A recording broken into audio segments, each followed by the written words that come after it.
നമ്മളിപ്പോൾ ഉള്ളത് ഊട്ടിയിലാണ്. നമ്മൾ ഇതിനു മുമ്പ് മസനഗുഡി വഴി ഊട്ടിയിലേക്ക് വരുന്നൊരു വീഡിയോ അപ്ലോഡ് ചെയ്തിട്ടുണ്ടായിരുന്നു. അപ്പോൾ എല്ലാവരും കണ്ടു എന്ന് വിചാരിക്കുന്നു. നമ്മൾ ഇന്ന് കാണാൻ പോകുന്ന സ്ഥലങ്ങൾ ഊട്ടിയിൽ അധികമായിട്ട് പോയിട്ടില്ലാത്ത കുറച്ച് ഓഫ് ബീറ്റ് സ്ഥലങ്ങളാണ്. സാധാരണ നമ്മൾ ഊട്ടിയിലേക്ക് വരുമ്പോൾ മെയിൻ ആയിട്ടുള്ള ടൂറിസ്റ്റ് സ്പോട്ടുകളല്ലേ കവർ ചെയ്യുന്നത്. അപ്പോൾ അതിൽ നിന്ന് വ്യത്യസ്തമായിട്ട് കുറച്ച് സ്ഥലങ്ങളാണ് ഇന്ന് നമ്മൾ കവർ ചെയ്യാൻ ഉദ്ദേശിക്കുന്നത്. അപ്പോൾ ഞാൻ Jasmin, welcome back to our channel. എത്ര വട്ടം വന്നാലും പിന്നെയും പിന്നെയും ഇങ്ങോട്ടേക്ക് വരാൻ തോന്നിപ്പിക്കുന്ന എന്തോ ഒരു മാജിക് ഊട്ടിക്ക് ഉണ്ടെന്ന് എനിക്ക് തോന്നിയിട്ടുണ്ട്. അതുകൊണ്ടാണ് ഇത്രയും ഹിൽ സ്റ്റേഷൻ ഉണ്ടായിട്ടും ഊട്ടി എപ്പോഴും സ്പെഷ്യൽ ആയിട്ടിരിക്കുന്നത്.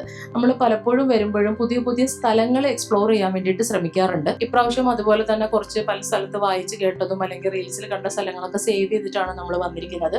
പക്ഷെ അതിന് മുമ്പായിട്ട് നമുക്ക് ദൊഡ്ഡാപേട്ട പീക്കിലേക്ക് ഒന്ന് പോകണം. കാരണം ഇതിനു മുമ്പ് ഞാനൊരു 6-7 വർഷങ്ങൾക്ക് മുമ്പാണ് ദൊഡ്ഡാപേട്ട പീക്കിൽ പോയത്. ഒരു 4 വർഷത്തിന് മുമ്പ് വന്നപ്പോൾ അത് ക്ലോസ് ചെയ്തിരിക്കുകയായിരുന്നു. 1-2 വർഷത്തോളം അത് ക്ലോസ് ചെയ്തിട്ടിരുന്നു. അപ്പോൾ അവിടെ ഒന്നും കാണാൻ പറ്റിയില്ല. അപ്പോൾ ഇപ്രാവശ്യം നമുക്ക് ദൊഡ്ഡാപേട്ട പീക്കിലേക്ക് പോയിട്ട് വേണം ബാക്കിയുള്ള സ്ഥലങ്ങളിലേക്ക് എത്താൻ വേണ്ടിയിട്ട്. ഈ ദൊഡ്ഡാപേട്ട പീക്ക് എന്ന് പറയുന്നത് ഊട്ടി ടൗണിൽ നിന്നും ഏകദേശം ഒരു 7 കിലോമീറ്റർ വന്നിട്ട് വേണം നമുക്ക് ദൊഡ്ഡാപേട്ട പീക്കിലെത്താൻ. ഇതിന്റെ മെയിൻ അട്രാക്ഷൻ ആയിട്ട് എനിക്ക് തോന്നിയത് ഈ ദൊഡ്ഡാപേട്ട പീക്കിലേക്ക് പോകുന്ന വഴികളാണ്. ഭയങ്കര ബ്യൂട്ടിഫുൾ ആയിട്ടുള്ള വഴികളാണ്. ഒരുപാട് തെന്നിന്ത്യൻ സിനിമകൾ ഷൂട്ട് ചെയ്തിട്ടുള്ള സ്ഥലം കൂടിയാണ് ഈ ഒരു വഴിയും റോഡും എന്നൊക്കെ പറയുന്നത്. അപ്പൊ നമ്മൾ ഇനി നേരെ പോണത് ദൊഡ്ഡാപേട്ട പീക്കിലേക്കാണ്. നമ്മൾ വണ്ടി ഓടിച്ച് വന്നപ്പോഴാണ് റോഡ് സൈഡിൽ പെട്ടെന്ന് ഒരു കാട്ടുപോത്തിനെ കണ്ടത്. കഴിഞ്ഞ ദിവസം നമ്മൾ മസനഗുഡി വഴി വന്നതുകൊണ്ട് തന്നെ കുറെ ആനിമൽസിനെ നമ്മൾ കണ്ടിട്ടുണ്ടായിരുന്നു. അതുകൊണ്ട് കാട്ടുപോത്തിനെ ഇവിടെ നമ്മൾ പെട്ടെന്ന് എക്സ്പെക്ട് ചെയ്തില്ല. എന്നാലും കുറച്ചു നേരം നമ്മൾ അവിടെ നിന്നിട്ട് വീഡിയോസും ഫോട്ടോസൊക്കെ എടുത്തു. അധികം നേരം നിന്നില്ല, കാരണം റോഡ് സൈഡ് ആയതുകൊണ്ട് തന്നെ നമ്മൾ അറ്റാക്ക് ചെയ്യാൻ സാധ്യതയുണ്ട്. അപ്പോൾ ഈ ദൊഡ്ഡാപേട്ട പീക്കിലേക്ക് പോകുമ്പോൾ വണ്ടിയുടെ സ്പീഡൊക്കെ കുറച്ച് പോകണം. ഇവിടെ കാട്ടുപോത്തും മാനുകളൊക്കെ ഉണ്ടാവും. അപ്പോൾ റോഡ് ക്രോസ് ചെയ്യുകയാണെന്നുണ്ടെങ്കിൽ അത് നമ്മൾ സ്പീഡിൽ വന്നാൽ അത് ബുദ്ധിമുട്ടാവും. അതുകൊണ്ട് പതുക്കെ തന്നെ പോകണം. അപ്പോൾ നമ്മൾ ദൊഡ്ഡാപേട്ട പീക്കിന്റെ പാർക്കിംഗ് ഏരിയയിൽ എത്തി. ഇവിടെ നിന്നിട്ട് കുറച്ച് ദൂരം നടന്ന് നമുക്കൊരു ടിക്കറ്റ് എടുത്തിട്ട് വേണം അകത്ത് കയറാനായിട്ട്. നമ്മൾ വന്നിരിക്കുന്നത് ഒരു ഫെബ്രുവരി മാസമാണ്. അതുകൊണ്ട് തന്നെ പകല് ഭയങ്കര തണുപ്പൊന്നുമില്ല. അത്യാവശ്യം നല്ല വെയിലും ഉണ്ട്, ചെറിയ ചൂടും ഉണ്ട്. തണുത്ത കാറ്റടിക്കുന്നതുകൊണ്ട് ചൂട് നമുക്ക് അങ്ങനെ അറിയുന്നില്ല എന്നേ ഉള്ളൂ. നമ്മൾ വണ്ടി പാർക്ക് ചെയ്തിട്ട് ഏകദേശം ഒരു 100 മീറ്റർ നടന്നിട്ട് വേണം ടിക്കറ്റ് കൗണ്ടറിന്റെ അടുത്തെത്താനായിട്ട്. ഒരാൾക്ക് ടിക്കറ്റ് റേറ്റ് 10 രൂപയാണ് വരുന്നത്. അങ്ങനെ നമ്മൾ ടിക്കറ്റ് എടുത്തിട്ട് അകത്തേക്ക് പോവുകയാണ്. ഇവിടെ ഒരു വാച്ച് ടവർ ഉണ്ട്. അതിന്റെ മുകളിൽ കയറുവാണെന്നുണ്ടെങ്കിൽ ഇവിടുത്തെ വ്യൂ നമുക്കൊരു 360 ഡിഗ്രിയിൽ കാണാൻ പറ്റും. ഊട്ടിയിലും കൊടൈക്കനാലിലൊക്കെ നമ്മൾ ഏത് ടൂറിസ്റ്റ് സ്പോട്ടിൽ വന്നാലും നമുക്ക് ഇവിടെ ഫോട്ടോ എടുത്തു തരാൻ വേണ്ടിയിട്ട് ഫോട്ടോഗ്രാഫേഴ്സ് ഉണ്ടാവും. അതുപോലെ ഇവിടെ ഫോട്ടോഗ്രാഫേഴ്സ് ഉണ്ട്. കുറേ പേര് ഇങ്ങനെ വന്ന് നിന്നിട്ട് ഗ്രൂപ്പ് ഫോട്ടോസ് ഒക്കെ എടുക്കുന്നുണ്ട്. നമ്മളും എടുത്തു വിടുന്ന ഒരു ഗ്രൂപ്പ് ഫോട്ടോ. കാരണം നമ്മൾ എല്ലാവരും കൂടെ വരുമ്പോൾ എല്ലാവരും കൂടെ കിട്ടത്തക്ക രീതിയിൽ അവിടുത്തെ ഒരു പ്രധാനപ്പെട്ട സ്ഥലത്തിന്റെ ഫ്രണ്ടിൽ നിന്ന് ഫോട്ടോ എടുക്കുക എന്ന് പറയുന്ന ഒരു മെമ്മറി തന്നെയല്ലേ. ഒരു ഫോട്ടോ പ്രിന്റ് ചെയ്യുന്നതിന് 100 രൂപയാണ്. അത്യാവശ്യം സൈസിലുള്ള ഫോട്ടോ തന്നെയാണ് കിട്ടുന്നത്. ഇനി നമ്മൾ നേരെ വ്യൂ കാണാൻ വേണ്ടി പോവുകയാണ്. നമ്മൾ ഈ വാച്ച് ടവറിൽ കയറി കാണുന്ന വ്യൂ നമുക്ക് താഴെ നിന്ന് കാണാൻ പറ്റും. കർണാടക ബോർഡറിന്റെയും കോയമ്പത്തൂരിന്റെയും ഒക്കെ ഒരു വ്യൂ ആണ് ഇവിടെ നിന്ന് കാണാൻ പറ്റുന്നത്. അപ്പൊ ഏത് വ്യൂ ആണ് എന്നുള്ളത്, ഏത് സ്ഥലത്ത് നിന്ന് കാണാൻ പറ്റും എന്നുള്ളതൊക്കെ ഇവിടെ എഴുതി വെച്ചിട്ടുണ്ട്. അപ്പൊ നമ്മൾ ഇവിടെ നിന്നാൽ ഇങ്ങനെ ഒരു വ്യൂ നമുക്ക് ഇവിടെ കാണാൻ പറ്റും. ഇവിടെ നിന്ന് നമ്മൾ ഒരു 200 മീറ്റർ താഴേക്ക് ഇറങ്ങുകയാണെന്നുണ്ടെങ്കിൽ ഇപ്പൊ നമ്മൾ കണ്ട വ്യൂ കുറച്ചും കൂടെ ഭംഗിയിൽ, കുറച്ചും കൂടെ മനോഹരമായിട്ട് അടുത്ത് നിന്ന് കാണാൻ പറ്റും. നമ്മൾ സാധാരണ സീതാർകുണ്ടിലൊക്കെ പോകുമ്പോൾ കാണുന്ന ഒരു വ്യൂ പോലെ തന്നെ ഒരു വ്യൂ നമുക്ക് ഇവിടെയും കാണാൻ പറ്റും. നല്ല തണുപ്പ് സമയത്താണെങ്കിൽ കോട വന്ന് മൂടിയിട്ടുണ്ടാവും, പ്രത്യേകിച്ച് ഒന്നും കാണാൻ പറ്റില്ല. ഇപ്പൊ അത്യാവശ്യം വെയിലുള്ളത് കൊണ്ട് തന്നെ വ്യൂ നമുക്ക് നല്ല ക്ലിയർ ആയിട്ട് കാണാൻ പറ്റും. ഈ ഒരു 200 മീറ്റർ സ്റ്റെപ്പ് കെട്ടിയിട്ടുണ്ട്. നമുക്ക് ഇങ്ങനെ നടന്നു പോയിട്ട് കാണാം. നല്ല ബ്യൂട്ടിഫുൾ ആയിട്ടൊരു സ്ഥലമാണിത്. ഊട്ടി പിന്നെ എവിടെ നോക്കിയാലും പിക്ചർ പെർഫെക്റ്റ് ഡെസ്റ്റിനേഷൻ ആണല്ലോ. അതുകൊണ്ട് തന്നെ ഏത് സ്ഥലത്ത് നിന്നാലും നമുക്ക് നല്ല മനോഹരമായ, നല്ല അടിപൊളി ഫ്രെയിമിൽ ഫോട്ടോസ് എടുക്കാൻ പറ്റും.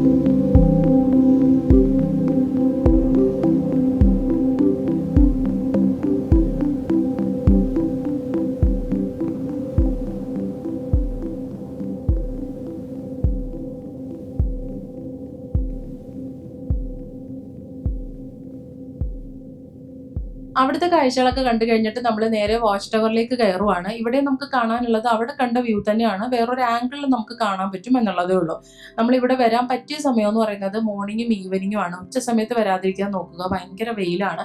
ഇപ്പൊ തന്നെ അത്യാവശ്യം ചൂടുണ്ട്, തണുത്ത കാറ്റടിക്കുന്നതുകൊണ്ട് നമ്മൾ അറിയുന്നില്ല എന്നേ ഉള്ളൂ.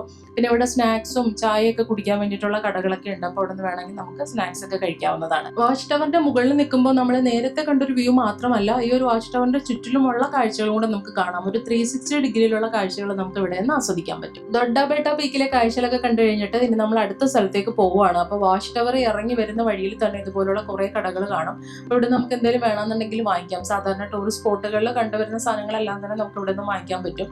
ഫ്രിഡ്ജ് മാഗ്നറ്റ്, പിന്നെ കമ്മല്, മാല, തൊപ്പികൾ, ജാക്കറ്റ്, അങ്ങനെയുള്ള കുറെ സംഭവങ്ങൾ നമുക്ക് ഇവിടെ നിന്ന് വാങ്ങിക്കാൻ പറ്റും. ഇനി നമ്മൾ പോകുന്നത് ഊട്ടിയിൽ അധികം ആരും എക്സ്പ്ലോർ ചെയ്യാത്ത ഒരു സ്ഥലത്തേക്കാണ്. ഈ അടുത്ത കാലത്തായിട്ട് പോപ്പുലർ ആയിട്ടൊരു സ്ഥലമാണ്. അപ്പൊ ഞാനിങ്ങനെ കുറെ സ്ഥലങ്ങൾ കാണുമ്പോൾ സേവ് ചെയ്ത് വെക്കുമെന്ന് നേരത്തെ പറഞ്ഞില്ലേ.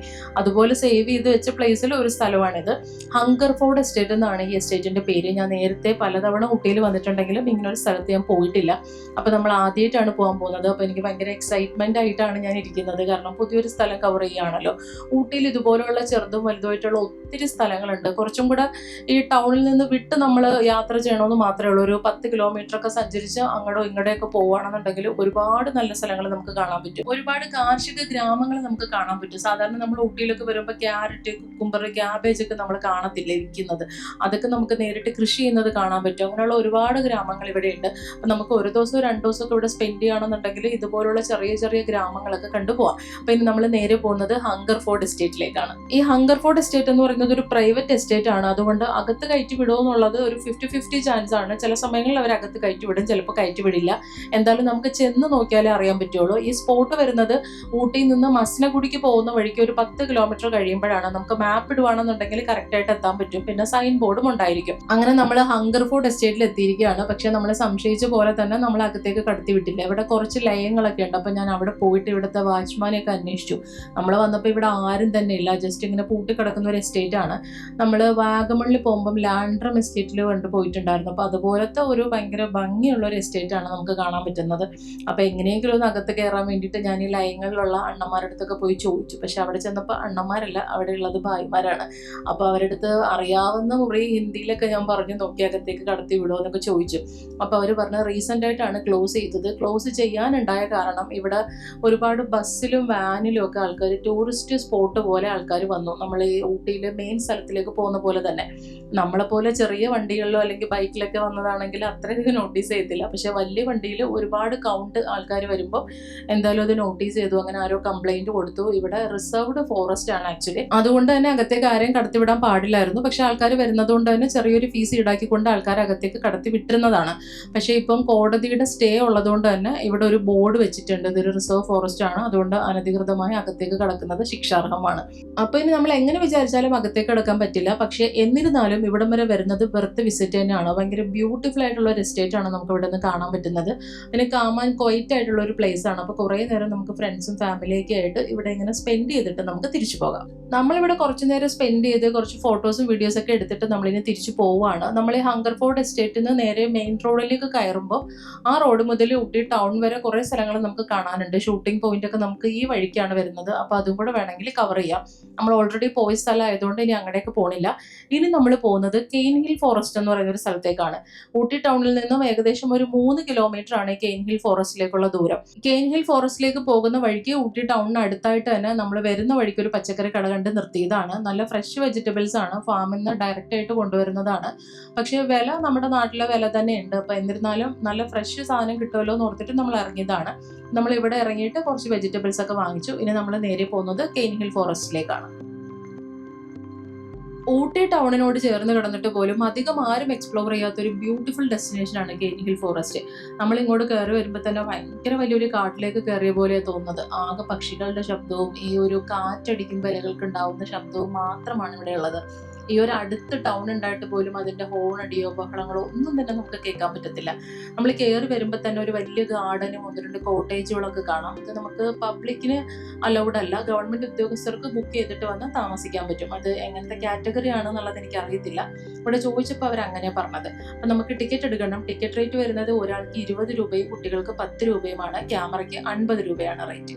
ആദ്യം നമുക്കിവിടെ കാണാനുള്ളത് ഒരു ഇന്റർപ്രിട്ടേഷൻ സെന്റർ ആണ്. അതിലേക്ക് കയറി വരുമ്പോൾ തന്നെ ഒരു മ്യൂസിയം പോലെയാണ് നമുക്ക് തോന്നുന്നത്.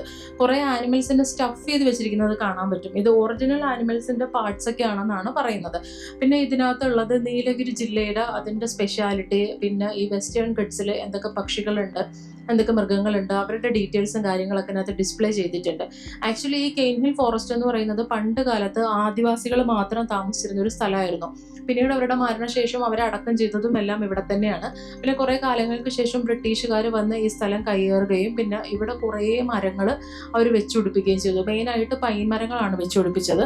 പക്ഷെ കുറേ കാലത്തിന് ശേഷം ഇതൊരു വലിയ ഒരു വനമായി മാറുകയായിരുന്നു. പണ്ട് ഈ വനമേഖലയിൽ താമസിച്ചിരുന്ന ഗോത്രവർഗ്ഗക്കാരുടെ ഡീറ്റെയിൽസും എല്ലാ കാര്യങ്ങളും ഡിസ്പ്ലേ ചെയ്തിട്ടുണ്ട്. അതിൻ്റെ അകത്ത് ഒരു ഗോത്രവിഭാഗമാണ് തോട എന്ന് പറയുന്നത്. അവരിപ്പോഴും ഉണ്ട്. അവരുടെ ഒരു സെറ്റിൽമെന്റിലേക്ക് നമുക്ക് ഊട്ടി ടൗണിൽ നിന്നും ഏകദേശം ഒരു 5 കിലോമീറ്റർ പോവുകയാണെങ്കിൽ നമുക്ക് അവരുടെ സെറ്റിൽമെന്റിലേക്ക് എത്താൻ പറ്റും. പിന്നെ വെസ്റ്റേൺ ഗട്ട്സിന്റെ ഒരു മിനിയേച്ചർ രൂപം ഇവിടെ ചെയ്തു വെച്ചിട്ടുണ്ട്. ഒരു മ്യൂസിയം പോലെ തന്നെ നമുക്ക് കാണാൻ പറ്റുന്നതാണ്.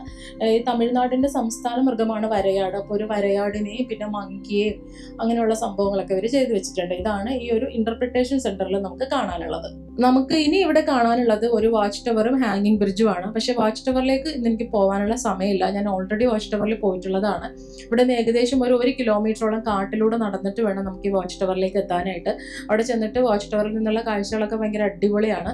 പക്ഷേ ഇന്ന് നമുക്ക് സമയമില്ലാത്തത് കൊണ്ടും വേറൊരു സ്ഥലത്തും കൂടെ പോകാനുള്ളത് കൊണ്ടും നമ്മൾ ആ ഒരു വാച്ച് ടവർ സ്കിപ്പ് ചെയ്യുകയാണ്. പക്ഷെ നിങ്ങൾ വരികയാണെന്നുണ്ടെങ്കിൽ ഉറപ്പായിട്ടും വാച്ച് ടവറിൽ പോകണം. ഇനി നമുക്ക് കയറാനുള്ളത് ഹാങ്ങിങ് ബ്രിഡ്ജിലേക്കാണ്. ഹാങ്ങിങ് ബ്രിഡ്ജിലൂടെ നടക്കുന്നത് ഒരു നൈസ് എക്സ്പീരിയൻസ് ആണ്.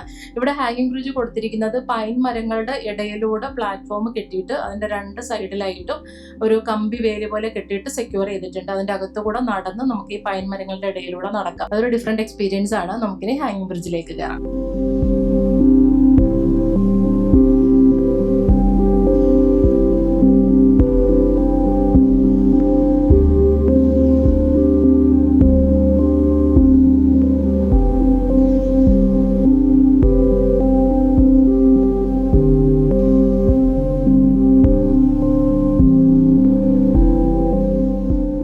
ഫോറസ്റ്റ് കണ്ടു കഴിഞ്ഞ് ഇനി നമ്മൾ തിരിച്ച് എറണാകുളത്തേക്ക് പോവുകയാണ്. പോകുന്നതിന് മുന്നേ ആയിട്ട് ഒരു ഡെസ്റ്റിനേഷൻ കൂടെ കവർ ചെയ്യാനുണ്ട്.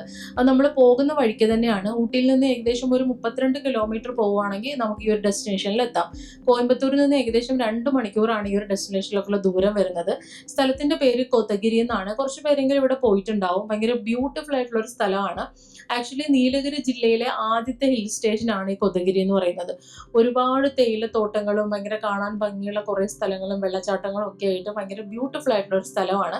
നമ്മളിപ്പോൾ കാണുന്ന കൊതഗിരിയെ ഇതുപോലെ ഡെവലപ്പ് ചെയ്തത് ബ്രിട്ടീഷുകാരാണ്. അവർ വന്നതിന് ശേഷമാണ് ടീ എസ്റ്റേറ്റുകളും പിന്നെ അവർക്ക് താമസിക്കാനുള്ള ബംഗ്ലാവുകളും ഒക്കെ ആയിട്ട് ഈ സ്ഥലം ഇതുപോലെ ഡെവലപ്പ് ചെയ്തെടുത്തത്. നമ്മളിപ്പോൾ പോകുന്നത് കൊതഗിരിയുടെ അടുത്തുള്ള കോടനാട് വ്യൂ പോയിന്റ് കാണാൻ വേണ്ടിയിട്ടാണ്. കൊതഗിരിയിൽ നിന്നും ഏകദേശം ഒരു 18 കിലോമീറ്റർ പോയാൽ നമുക്ക് ഈ കോടനാട് വ്യൂ പോയിന്റിൽ എത്താം.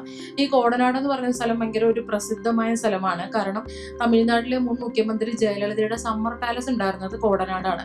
അവർക്ക് ഈ കോടനാട് ഈ ഒരു പരിസരത്തോട് ഭയങ്കര താല്പര്യം ഉണ്ടായിരുന്നു. അവർ അങ്ങനെ അവരുടെ സമ്മർ പാലസ് ഉണ്ടാക്കിയതും അവർ ഒഴിവ് സമയങ്ങളിൽ ഇവിടെ വന്ന് താമസിക്കുകയൊക്കെ ചെയ്തിട്ടുണ്ടായിരുന്നു. അപ്പോൾ അതുകൊണ്ട് തന്നെ ഭയങ്കര മനോഹരമായിട്ടുള്ള ഒരു സ്ഥലമാണിത്. നമ്മൾ കാണാൻ പോകുന്നത് കോടനാട് വ്യൂ പോയിന്റ് ആണ്. നമുക്കിനി വ്യൂ പോയിന്റിലേക്കുള്ള ടിക്കറ്റ് എടുക്കണം. ഒരാൾക്ക് 40 രൂപയാണ് റേറ്റ് വരുന്നത്. 4 വീലറിന് 40 രൂപ ടിക്കറ്റ് എടുക്കണം. പക്ഷെ നമ്മൾ വന്നപ്പോഴേക്ക് ഇത്തിരി വൈകിപ്പോയി. 6 മണി ആകാറായിട്ടുണ്ട്. അപ്പോൾ 6 മണി വരെയാണ് ഇവിടെ സന്ദർശകർക്കുള്ള സമയം കൊടുത്തിരിക്കുന്നത്. രാവിലെ 9 മണി മുതൽ വൈകുന്നേരം 6 മണി വരെ. കുറച്ചും കൂടെ മുമ്പേ വന്നിരുന്നെങ്കിൽ ഇവിടെ ഒരു വാച്ച് ടവർ ഉണ്ടായിരുന്നു. അതിൻ്റെ അകത്ത് കയറിയിട്ട് നമുക്കൊരു പനോരമിക് വ്യൂ കാണാമായിരുന്നു. പക്ഷെ വാച്ച് ടവറിൽ കയറിയില്ലെങ്കിലും കുഴപ്പമില്ല. നമുക്ക് വേറൊരു സ്ഥലവും ഇതേ വ്യൂ കിട്ടുന്ന സ്ഥലം വേറെ ഉണ്ട്. ഊട്ടി ട്രിപ്പൊക്കെ കഴിഞ്ഞ് തിരിച്ച് കേരളത്തിലേക്ക് പോകുന്ന വഴി പോലും സന്ദർശിക്കാൻ പറ്റുന്ന ഒരു ഡെസ്റ്റിനേഷൻ ആണ് കോടനാട് വ്യൂ പോയിന്റ്. പക്ഷെ അധികം ആൾക്കാർ ആരും ഇവിടെ വന്ന് ഞാൻ കണ്ടിട്ടില്ല. ഇത്ര ദൂരം ഉള്ളത് കൊണ്ടായിരിക്കും ചിലപ്പം. പക്ഷെ ഇവിടുന്ന് ഏകദേശം ഒരു 2-2.5 മണിക്കൂർ പോയാൽ നമുക്ക് കോയമ്പത്തൂർ എത്താൻ പറ്റും. ഇവിടുന്ന് നമുക്ക് കോയമ്പത്തൂർ മെട്ടുപ്പാളയം വഴിയും കൂണൂർ വഴിയും നമുക്ക് കേരളത്തിലേക്ക് പോകാവുന്നതാണ്. അപ്പൊ നമുക്കിനി കോടനാട് വ്യൂ പോയിന്റ് കാഴ്ചകൾ കാണാം.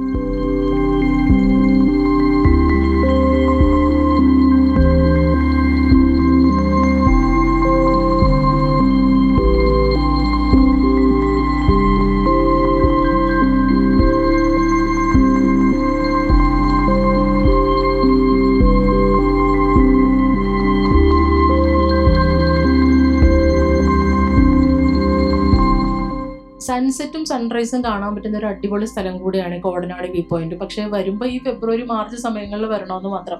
അല്ലാത്തപ്പോൾ ഏത് സമയത്ത് വന്നാലും മഞ്ഞ് മൂടിയൊരു കാഴ്ചയായിരിക്കും കാണാൻ പറ്റുക. നമുക്ക് മുമ്പിൽ നിൽക്കുന്ന പോലെ പോലും കാണാൻ പറ്റാത്ത രീതിയിൽ മഞ്ഞുണ്ടാവും. ഞാൻ ഇതിന് മുമ്പ് 2 വട്ടം ഇവിടെ വന്നിട്ടുണ്ട്. അപ്പോഴൊന്നും ഞാൻ ഇത്രയ്ക്ക് ക്ലിയർ ആയിട്ട് ഈ ഒരു കാഴ്ച കണ്ടിട്ടില്ല. ഇപ്പം നമുക്ക് അങ്ങറ്റത്തെ വെള്ളച്ചാട്ടം പോലും കാണാൻ പറ്റുന്നുണ്ട്. അങ്ങറ്റത്തെ മലകളും കുന്നുകളും ഒക്കെ നമുക്ക് കാണാൻ പറ്റുന്നുണ്ട്. അപ്പോൾ ഇത്രയധികം ക്ലിയർ വിഷൻ ഈ ഒരു മാർച്ച് ഏപ്രിൽ സമയത്ത് മാത്രമേ ഉണ്ടാവൂ എന്നാണ് എനിക്ക് തോന്നുന്നത്. അല്ലാതെ ഒരു മിക്ക സമയങ്ങളിലും ഇവിടെ മഞ്ഞ് മൂടിക്കിടക്കുന്ന കാഴ്ച തന്നെയായിരിക്കും.